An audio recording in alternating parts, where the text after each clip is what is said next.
de notre état, si on est ou pas dans le bon chemin, si vous voulez, ou si ce qu'on a fait c'est bien, ou pour savoir à peu près, pour être prévenu si ça va pas, pour qu'on puisse justement faire des efforts. Voilà, rectifier le tir. Ok, un peu, faut pas se tromper. On peut savoir un peu. Comment on peut savoir? En fonction de notre branchement avec Dieu. C'est ça le but. D'accord? Le but, c'est pas faire beaucoup de mitzvot. Le but, c'est pas étudier beaucoup de Torah. Le but, c'est l'union avec Dieu. Et ces moyens, l'étude de Torah et les mitzvot, c'est ça qui nous amène à l'union avec Dieu. Une union avec Dieu, elle doit être perçue. Comment elle est perçue? Dans ta prière. C'est le numéro 1. Même avant Shabbat. Quand tu pries, comment tu es? Si tu es au Honolulu, ce qui est la majorité des gens, ou autre part, ou dans tes affaires, ou dans tes bilans, ou dans je ne sais pas quoi, tu n'es pas avec Dieu. Si au contraire, tu arrives à être en relation, pas seulement se concentrer et arriver à penser ce que tu dis devant Dieu, c'est déjà pas mal. Hein? La prière, c'est ça, c'est deux choses. Je parle devant Dieu, je sais que je suis devant Dieu, et je sais ce que je dis. Quelqu'un, il peut penser qu'il est devant Dieu, mais il dit la prière, mais il pense à autre chose. Quelqu'un, il peut penser ce qu'il dit, mais il ne pense pas qu'il est devant Dieu. La prière, c'est ces deux choses-là, comme ça dit le Gris Soloveitchik, d'accord, le Rav de Soloveitchik, le Rav de Brisk.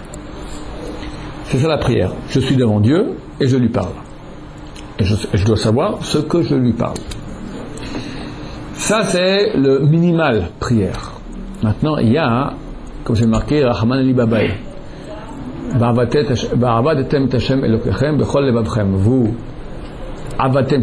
travaillerez quelque part. Vous servirez, mais c'est vous travaillerez Dieu de tout votre cœur. Qu'est-ce que travaille Dieu avec son cœur? On dit Chazal, c'est quoi le travail du cœur? La prière. Le travail du cœur, c'est quelque chose de sentimental. Chose qui doit y avoir une émotion, il doit y avoir un courant, il doit y avoir quelque chose. C'est comme de l'amour. Quelqu'un peut dire je t'aime, c'est quoi? C'est une histoire d'amour, d'accord? Tous les livres sont appelés saints. Shira Shirim, Cantique des Cantiques, appelé Saint des Saints. C'est une histoire d'amour. Cantique des Cantiques, c'est une histoire entre un homme et une femme, une histoire d'amour, d'accord? Parce que ça, c'est le Saint des Saints. C'est l'union avec Dieu, c'est ça le but. Quelqu'un, tous les matins, matin, après-midi et soir, et Shabbat 4 fois, il y a Moussaf en plus, il doit dire, comme il dit à une femme, il doit dire à Dieu, je t'aime. Alors, le type, tous les matins, il se lève devant sa femme, il prend sa récitation. Chérie, tu es Gadol Gibor Venora, t'es extraordinaire, fantastique, génial. Tu me fais beaucoup de bien. J'aime beaucoup ta famille. Tu Hasdei Avod, d'accord? Baruch Ata Hashem, béni sois-tu ma chérie, que grâce à toi je survis.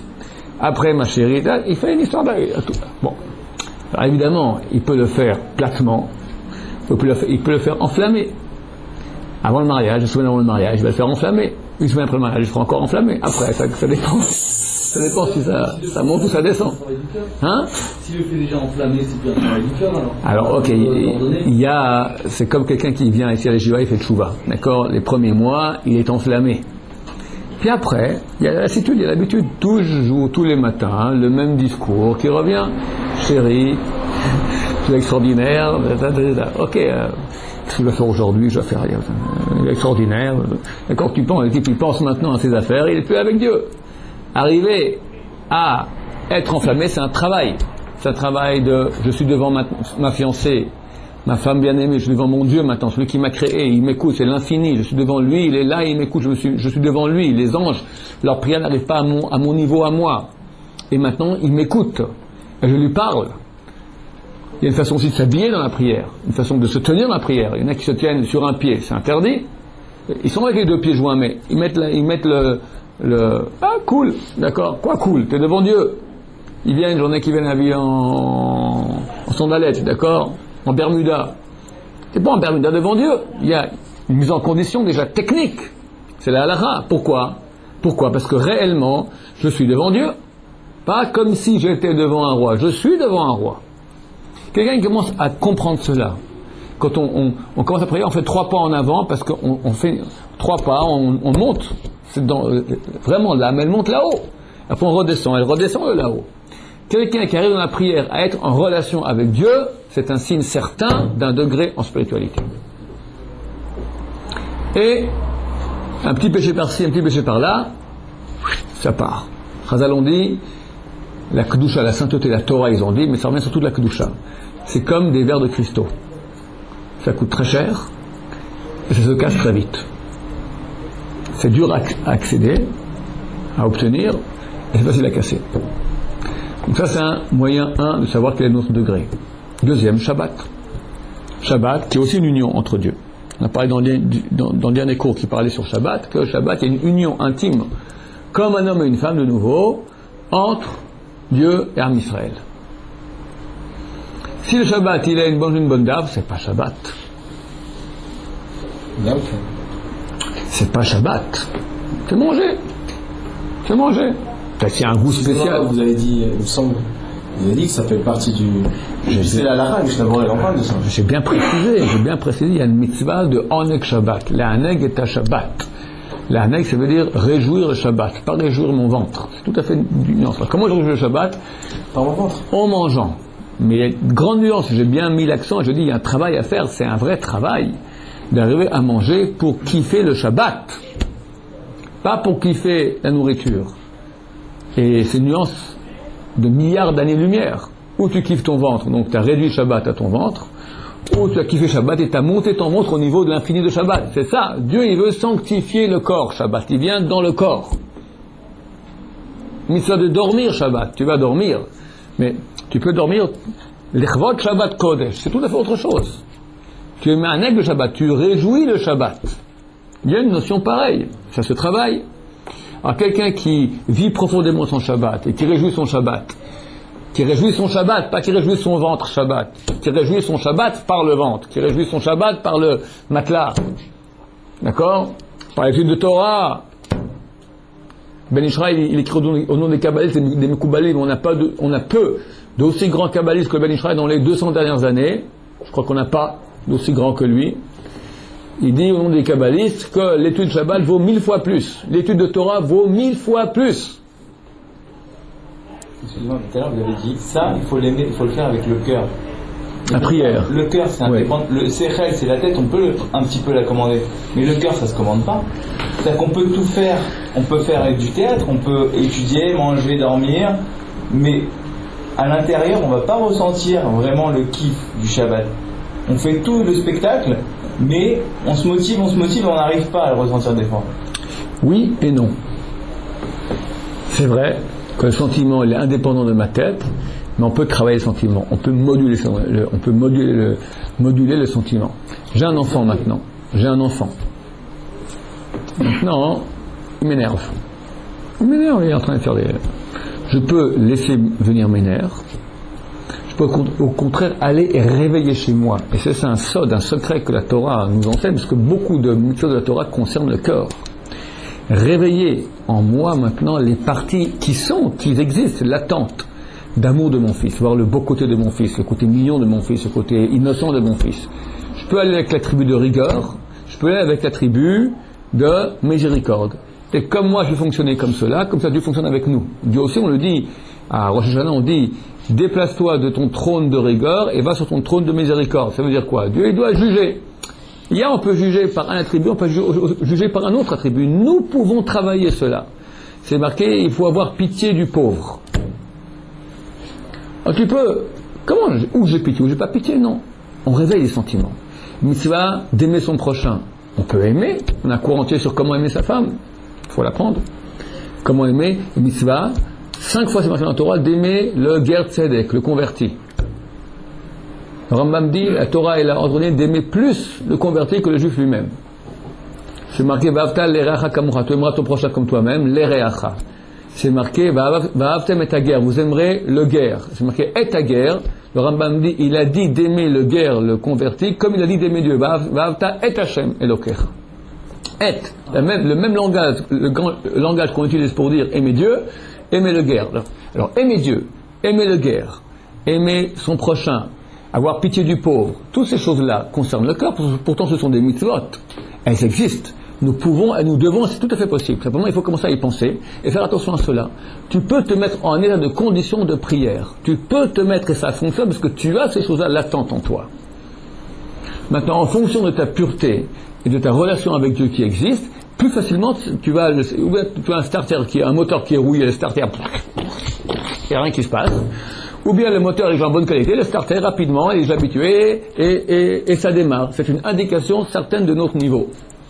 Pour devenir converti, c'est lorsqu'on phase de conversion, après, une fois qu'il a la conversion. Que après, avant c'est un goy. Et Rav, il y a une part de. Que après. Ça vous-même, là, vous l'avez dit, il y a une part de conditionnement quand même. On parle assez sensilement, je sais pas. Oui, absolument. Conditionnement. Ouais, mais est-ce que c'est le conditionnement qui est faux? Regarde, il faut bien comprendre cela. C'est une notion vraiment très très très basique.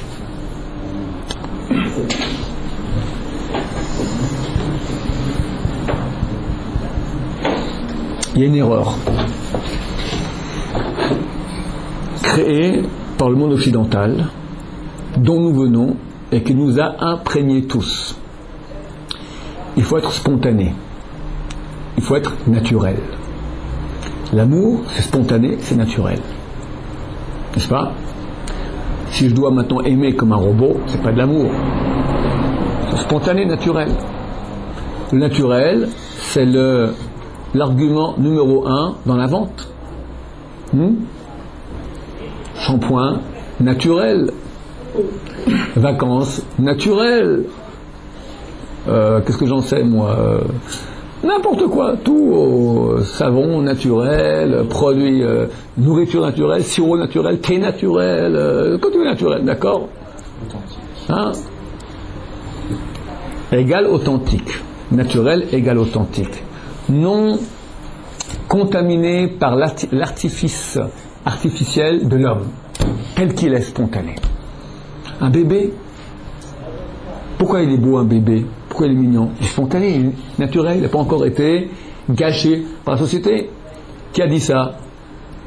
Un grand corneau qui s'appelait Jean-Jacques Rousseau, sur Internet.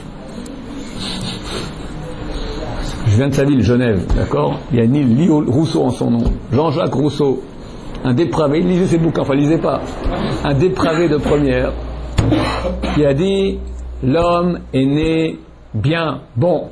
La société le gâte. Nous on dit exactement le contraire. La Torah dit exactement le contraire. Elle dit l'homme ir pereyulad, un âne sauvage, il naît, un âne sauvage. Et Ben Ishra explique que Dieu a fait un grand cadeau avec les bébés, qu'il les a rendus mignons. Sinon on les étranglerait. C'est quoi un bébé? C'est un casse-pied de première. Il fait rien comme il faut. Il dort quand il faut pas. Il se réveille quand il faut pas. Il pleure, il n'écoute pas ce qu'on dit. Il fait des bêtises, on peut rien laisser à côté de lui. Il casse tout, il est dangereux. Mal éduqué. Tu verrais quelqu'un de 30 ans dire « J'ai faim !» Il m'a pris mon biberon. Je lui saute dessus.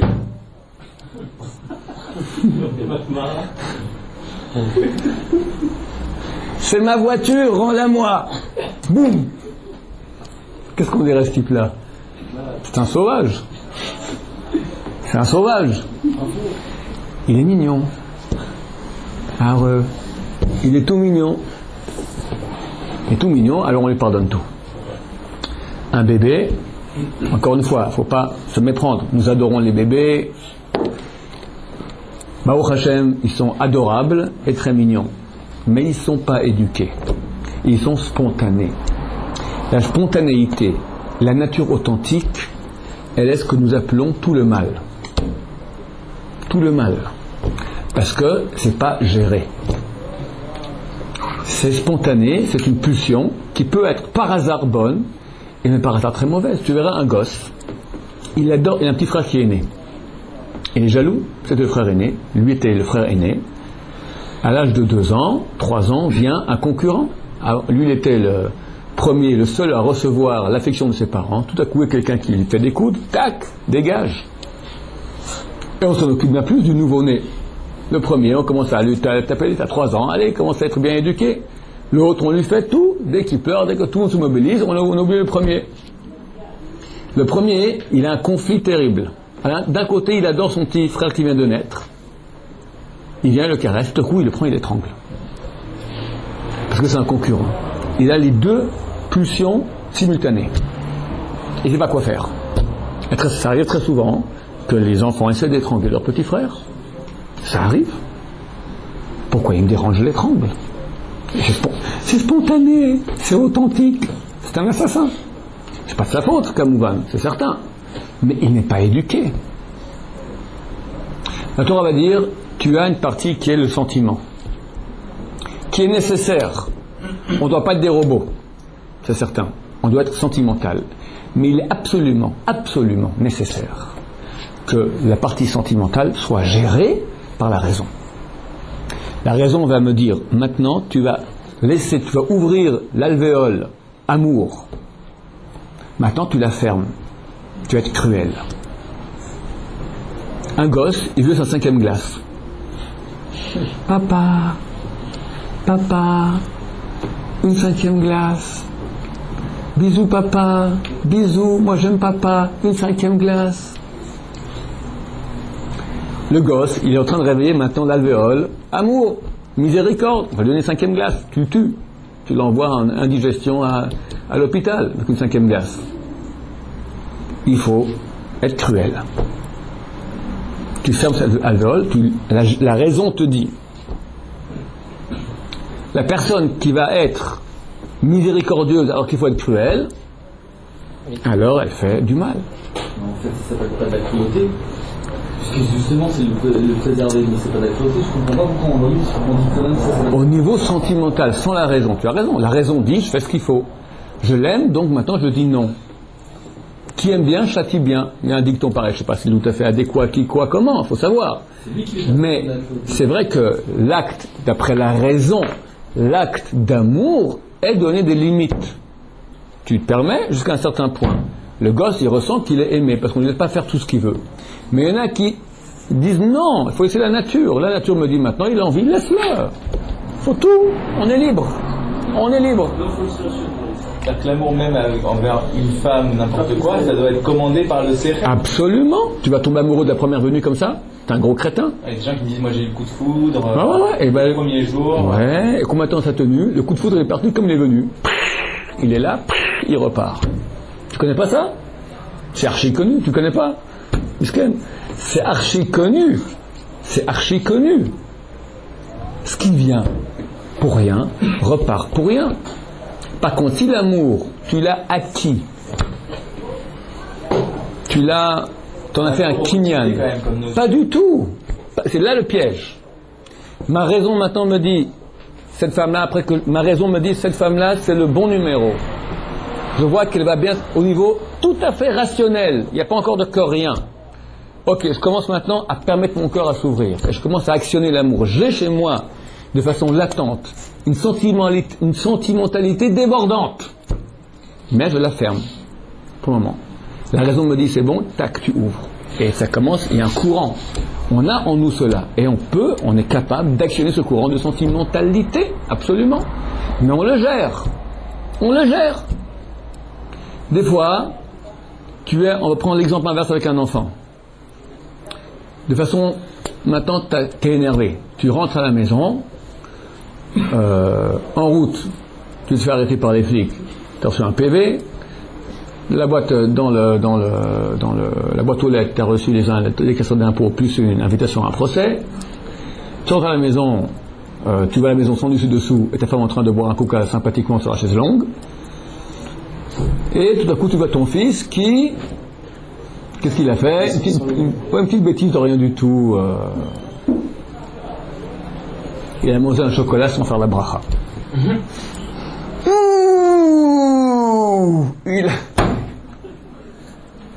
Hurlement terrible. Il a... Oh la bracha!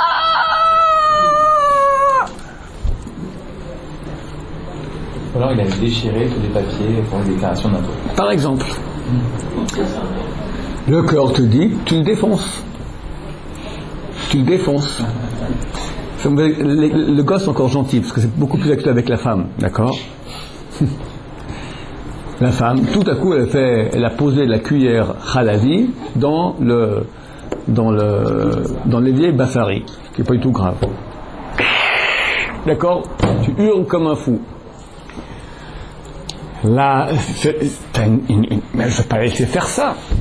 Ou je ne sais pas, tu l'as déjà dit 40 fois je ne sais pas, quelque chose avec au début de l'éducation des enfants. Ça, c'est un sujet de prédilection, de discussion entre les parents, d'accord? Je veux bien la cuillère Khalavi mais qu'elle fasse faire à ça à mes enfants une mauvaise éducation, d'accord? Elle a amené, je sais pas moi, le gosse fréquenteur. Quelque chose qui n'est pas bien. Et tu as vraiment raison, c'est vraiment pas bien. Tes nerfs maintenant te disent il faut agir. Tu as raison, te dira oui, mais attends, pas maintenant. Maintenant ton gosse ou ta femme ont besoin d'un mot gentil. C'est pas le moment. Les 10 premières minutes quand on rentre à la maison, c'est de la phase de remise en phase. C'est pas le moment maintenant de commencer à faire les remarques constructives et sympathiques. D'accord? C'est pas tout le moment, même si c'est fait gentiment. C'est pas le moment parce qu'il y a une mise en phase avec la famille, avec les enfants, avec la femme. Donc la raison te dit pas maintenant. Au contraire, maintenant on va jouer cœur et tu oublies tout ça et tu laisses déborder ton cœur. Mes enfants, combien vous m'avez manqué? Venez, bisous à papa. Par exemple, d'accord, chacun avec ses façons de parler. Nous devons, avec la raison, diriger les sentiments. Ça ne veut pas dire que je vais tuer le sentiment, il n'y a plus de sentiment. Je canalise et après, ça part. Il n'y a pas de sentiment spontané. Le spontané, il est dangereux. Parce que des fois il a raison, souvent il a tort. Souvent il a tort. C'est vrai, c'est l'impression d'être plus émettre, c'est-à-dire c'est plus vrai. Émettre qui? C'est la partie animale. Ouais, l'animal il parle. Ouais, ok, je ne suis pas un animal. Là est toute la différence. Là est toute la différence. Donc nous disons oui au sentiment, mais canalisé. Pas cassé et atrophié par la raison, canalisé par la raison. Et là, ça va fondre, parce que Dieu me dira je veux le cœur, la raison me dit maintenant actionne ton cœur, et je fais agir le cœur, mais dans la bonne direction. Tous les malheurs du monde arrivent à cause de ça. Tous les malheurs du monde arrivent à cause de ça. De sentiments authentiques, spontanés, non gérés par la raison. C'est des choses complètement absurdes. Absurdes, c'est la maladie de l'humanité. Depuis tous les temps. Même géré par la raison. Quand la raison déjà elle est tordue, il faut aussi travailler sa raison. Une raison n'est jamais tordue. Une raison pure n'est pas tordue. Je peux, moi, aller pour des raisons, pour des intérêts, aller étendre ma raison. Mais si je fais une chavruta avec quelqu'un maintenant sur un sujet, tu pourras rapidement voir qui a raison ou pas. Il pourra dire qu'il n'est pas d'accord, parce qu'il n'a pas envie de dire oui, c'est vrai, j'ai eu tort et tu as raison. Mais si quelqu'un en prend maintenant à des paramètres raisonnables, le paramètre, la raison, il est universel. La raison pure, elle ne peut pas arriver à deux solutions, à une seule solution. Grave, on dit qu'il y a un problème de HKP. Certaines personnes qui ont un problème de HKP, c'est très dur à enlever, vous l'avez dit vous-même. On ne peut pas dire qu'il y a une seule raison et tout le monde est d'accord avec la raison. C'est quoi le problème de HKP? Il voit tordu. S'il est formé à une raison comme il faut, alors il va croire que la raison des fois la solution raisonnable qui est juste, pour y arriver, il y a un cursus complexe, un phénomène complexe, d'accord, qui arrive. Et lorsque quelques données ne sont pas en place, il faut les remettre en place. Ça prend beaucoup de temps. Tu comprends? Il faut remettre en place une chose. Qu'est-ce qu'on fait à l'Eshiva? Qu'est-ce qu'on fait dans ces cours-là? On est en train de remettre en place des notions. À la fin, quelqu'un devient construit. C'est quoi construit? C'est clair dans ce monde. Il commence à comprendre qui il est, pourquoi il est là, comment ça fonctionne. Mais pour ça demande beaucoup de cours, parce que pour que la personnalité en entière, elle réfléchisse droit, il faut mettre en place, c'est comme un ordinateur, il te faut beaucoup de données pour qu'on fasse le programme, et puis si elle, tant qu'il y a une partie du programme qui n'est pas gérée comme il faut, il y a encore une tendance à, bien que le reste du programme fonctionne droitement, quand il manque un élément, ça peut fausser tout. Donc c'est pour cela qu'il y a des gens qui ont une hashkafa, une pensée, hashkafa en français, on va dire, une vue du monde qui est tordue. C'est pas parce qu'ils sont forcément tordus. Ils peuvent être droits dans leur raisonnement, mais ils ont des fondements qui sont tordus. Il leur manque des explications claires sur beaucoup de choses, donc ils voient les choses avec un regard qui est faux, d'où des solutions qui sont fausses. Ah ouais, ça, mais maintenant quelqu'un qui n'est pas très religieux, qui va faire Shabbat, qui va écouter ce cours, va dire ok, c'est Shabbat qui va qui va me jauger à combien je suis religieux, c'est de la manière que je dois ressentir le Shabbat. Il dit alors pour ça, je dois ressentir le Shabbat. Donc je vais faire des efforts, je vais ouvrir mon cœur le Shabbat. Mais à côté de ça, il continue, il n'étudie pas, il continue à aller avec des filles, il va en boîte après Shabbat. Mais pendant Shabbat, il est à fond, il bout son cœur, quand cette fille-là, il secoue les mains. Mais c'est pas magique, ça marche comme ça. C'est magique. Quelqu'un par le conditionnement, j'ai ouvert mon cœur, je me sens bien, Shabbat c'est formidable, il a fait beau, j'ai bien mangé, j'ai fait un super bon Shabbat. Je te parle pas de conditionnement, le conditionnement il s'arrête très vite. Tu peux aller à un degré 1, 2, 3. Je te parle maintenant qu'il y a une réalité tangible de sensations spirituelles, une réalité tangible, non imaginative de spiritualité. Comme dit le Ramchal. Ce n'est pas une imagination. Il lui parle de l'étude de la Torah. J'espère qu'il y en a quelques-uns ici qui ont effectué, qui ont déjà senti, dans l'étude de la Torah, tout à coup, une lumière. On ressent quelque chose qui est appelé lumière. C'est pas une lumière du néon, c'est une impression, d'accord, qui n'est pas du domaine de l'imagination, qui est une réalité tangible. Ça existe. Maintenant, c'est vrai que ça demande un certain travail de purification pour y arriver. C'est possible. Chaque âme juive peut ressentir cela. Donc nous, on doit aimer Dieu qu'avec la raison, en fait. Absolument pas. La raison me dit que je dois aimer Dieu avec mon cœur. Velotatour, il est écrit, non? Ve'ahavta et Hashem Elokecha. Tu aimeras ton cœur de ton Dieu de tout ton cœur. Pas de toute ta raison, de tout ton cœur. Rahmana, c'est en araméen libabae. Dieu veut le cœur. Le cœur. Mais ma raison va me dire qu'est-ce que je dois aimer maintenant? Ma bagnole ou mon cœur ou Dieu? Dieu, la raison. Ok, donc je pense à Dieu, je pense pas à ma bagnole. Je dois prier maintenant. Alors ma raison me dit, ok, maintenant je fais switch, interrupteur, préparation. Je veux maintenant parler devant mon Créateur. Celui qui m'entend, c'est le roi du monde, il est là, je suis en relation avec la Shrina, la sainteté. Et ça marche quand je lui parle. Il y a une mise en conditionnement, absolument, une mise en condition. Quelqu'un, il va se marier, tu comprends, il y a une mise en condition. Quelqu'un, je sais pas moi, il part en voyage de noces avec sa femme. Il y a une mise en condition. Il sait bien qu'il part en mariage. C'est pas comme ça qu'on le parachute le coup de ses affaires là-dedans. Merci. Est-ce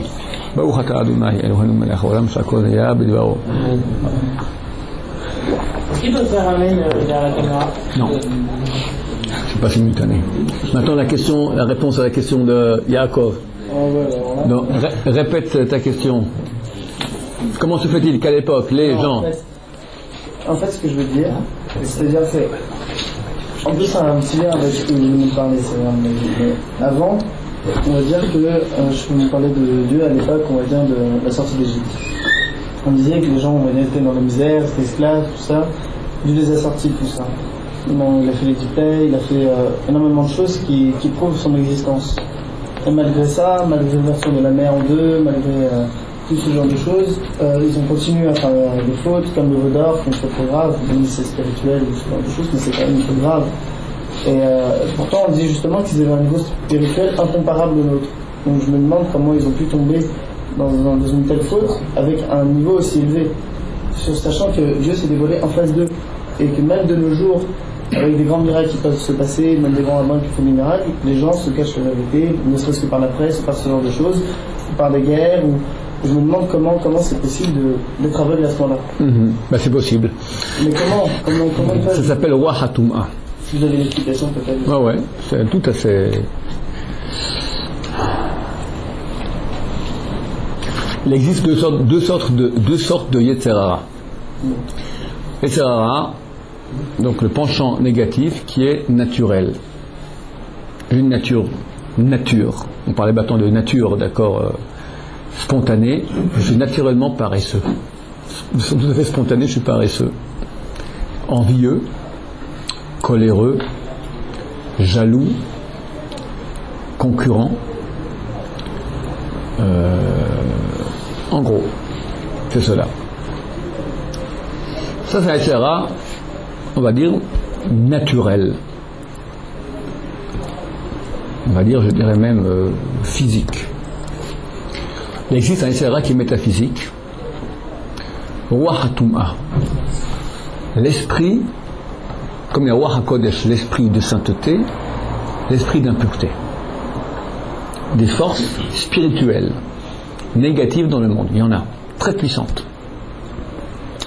qui ont une faculté de venir et d'envelopper la personne de bêtises.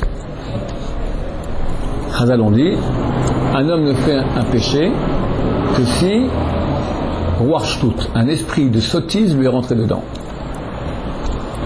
Parce que il sait très bien que c'est pas bien. La tête, la raison peut lui faire voir, mais bien que la raison lui dise ça va pas, il est enveloppé d'un esprit de sottise. Ça veut dire, il ne réfléchit plus beaucoup.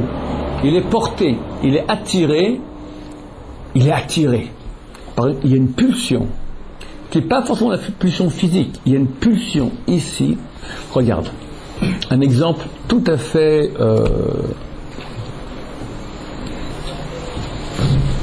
édifiant de cela. Beaucoup de gens, avant de venir à la yeshiva, ici, ont une peur panique. Ils s'imaginent des choses invraisemblables. Ça va être noir. Ça fait peur. Il y a une sorte de peur comme ça qui existe. Dans la réalité, il n'y a rien de tout cela. Et ils le savent. Mais ils sentent en eux une résistance, une peur. Plus tard, à demain, j'ose pas. Pourquoi t'oses pas? Regarde des fois comment on se bat à quelqu'un pour lui faire Shabbat. Et il sait, il dit je sais et je veux, mais j'arrive pas, j'ose pas. Pourquoi j'ose pas? Il veut le faire. Il y a ici une réalité anormale, métaphysique qui empêche. Et ça existe dans la réalité, il y a Ruach HaTumah, une puissance magique si tu préfères, qui vient, qui t'enveloppe et qui te fait faire les pires bêtises. Ça existe. Une autre preuve de cela, c'est qu'on a vu très, très souvent des grands Talmidei Chachamim, des gens qui avaient un niveau spirituel extrêmement grand, qui ont, tout à coup, ils ont dégagé. Ils sont partis complètement à l'ouest. Comment ça se fait? Ils sont tellement grands. C'est pas un Yetzer Hara bestial animal. Ils ont dépassé ça depuis bien longtemps. C'est un autre. Ils sont arrivés à un niveau tellement haut que à la vitesse où ils vont, c'est comme une navette spatiale qui va très vite, une petite déviation, elle est sans merci. Ils sont tellement hauts dans leur niveau qu'à ce moment-là, c'est pas un Yetzer Hara bestial, un autre Yetzer Hara. Les forces du mal sont là, des forces négatives, qui les font dévier un peu et ils partent complètement out. Comme Shabtai Tzvi, le faux messie qu'il y a eu, qui était un très très grand. Et pourtant il s'est converti à l'islam. Il a fait des choses terribles. Shabtai Tzvi, c'est un des faux messies qui a vécu il y a 400 ans. Et ses élèves partaient avec lui. C'était des avérotes, ils faisaient l'adultère avec des tefilines. L'adultère avec des tefilines. Tu comprends à quel point c'est tordu, mais c'est des gens qui savaient, qui étaient des grands kabbalistes. Elisha Ben Ambouya, le maître de Rabbi Meir. Yochanan Kohen Gadol, 80 ans, il est rentré dans le Saint des Saints, après, tac, tout à coup, il est... Hein? Et de quoi ça provient? Il y a Yetzer Hara qui est venu, oui, mais pas le petit Yetzer Hara d'en bas, Yetzer Hara d'en haut. Qui peut prendre des petites erreurs des fois, des petites choses qui sont dangereuses à faire, et ils ont fait. Rabbi Yochanan Gadol, il a voulu faire une grande mitzvah à cette époque-là, mais il s'est mis en danger. Il a voulu faire un truc très dangereux, et il s'est mis en danger, et il s'est fait attraper. Comment on se protège contre ces Yetzer Hara? Bon, nous, ça ne nous concerne pas trop, mais si on suit les règles de la Torah, normalement, il ne peut pas nous toucher. C'est quand on veut commencer à jouer trop fort. Tu comprends? Tu veux jouer trop fort. Je m'excuse, mais on attend, la prochaine fois, on attend pour Mincha. Alors, la prochaine fois, au prochain numéro, la suite. Merci beaucoup.